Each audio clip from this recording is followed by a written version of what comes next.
with that, we have breaking updates now coming in.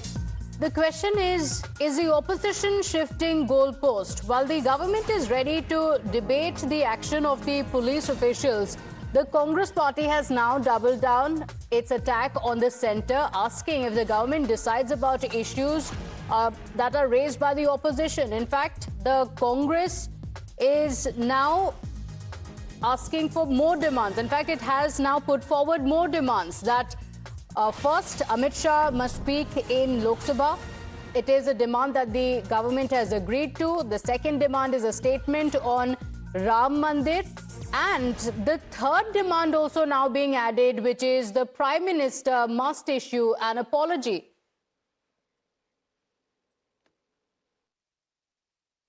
हमने तीन बातें रखी थी कि छात्रों पर जो बर्बरतापूर्ण कार्रवाई हुई उसकी जिम्मेदारी गृह मंत्री आकर यहां लें या बता दें कि वो अयोग्य थे उनके होने के बावजूद हुआ या उनकी वजह से हुआ। नंबर 2, चंदा चोरी, इस पर भी हम यहाँ चर्चा चाहते हैं, इस पर भी हम उनसे वक्तव्य चाहते हैं। नंबर 3, प्रधानमंत्री आकर माफी मांगे। प्रधानमंत्री माफ कर रहे हैं देश को। साहब, देश को आप मत माफ करिए, देश आपको कह रहा है कि माफी मांगिए। आइए और यहाँ आकर माफी मांगिए। My colleague Mohit Bhatt is joining us on the broadcast with the details. And Mohit, for a long time now, the opposition has been demanding a statement by the Union Home Minister in the Parliament. The government has agreed to it. But now, not just another demand of Ram Mandir, but a third demand has also been added, which is an apology from the Prime Minister. Well, yes, Pratibha, we all thought that the deadlock between the Treasury bench and the opposition will end because today, after the BSc meeting, the government clearly stated that yes, the Home Minister Amit Shah would be speaking in the Parliament on the issue of student protest and all the activities related to that. And it was seen a major step towards proper functioning of the Parliament because remember, only 4 days are left. So Kiran Rijiju clearly came out and said Home Minister Amit Shah would be speaking, but the opposition should let him speak and they should not create ruckus. Now, about time and date, that speaker will be deciding the duration, the speaker will decide. But then post that we have seen most of reactions coming in from the Congress party and the other opposition parties. They're basically saying that debate and discussion on Chanda Chori should also take place. So clearly that is why the question is the opposition trying to change the goalposts given the fact that how earlier they were speaking about... Because for a long time now, inside the Parliament and outside, they've been protesting, demanding the Home Minister's statement. And now the government has agreed. Stay with us, Mohit. We have more breaking updates coming in as the Parliament deadlock refuses to die down. The Lok Sabha Speaker Om Birla has also made quite an emotional and deeply personal appeal to the leaders across the political divide. And he appealed to the opposition. Let the House function. Let the voice of the people finally be heard. Sources tell Times Now that at today's Business Advisory Committee meeting, the Speaker expressed his pain over the continuing logjam.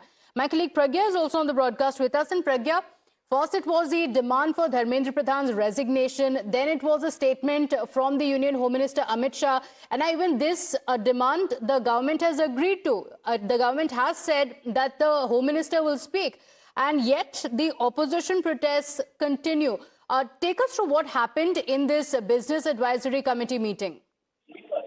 Well, in this particular meeting, Mr. Om Birla, Lok Sabha Speaker, has made a very emotional appeal to all these opposition parties to let the House function because his argument is that this is about the people's issue. It is very important. There are many newcomers who would want to speak in this and raise the issue of their electorate.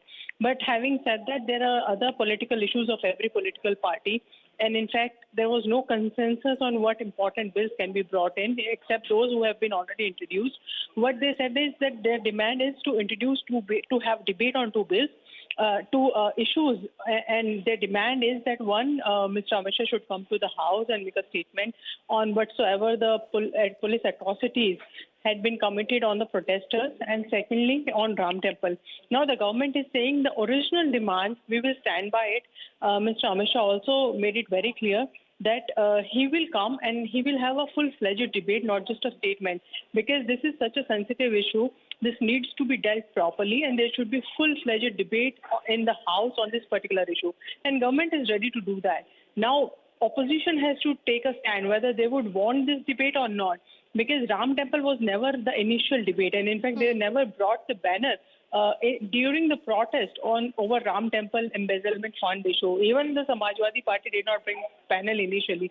The only banner that we saw at the protest is about Mr. Amit Shah coming into the house demanding that he should make a statement, to which government agreed.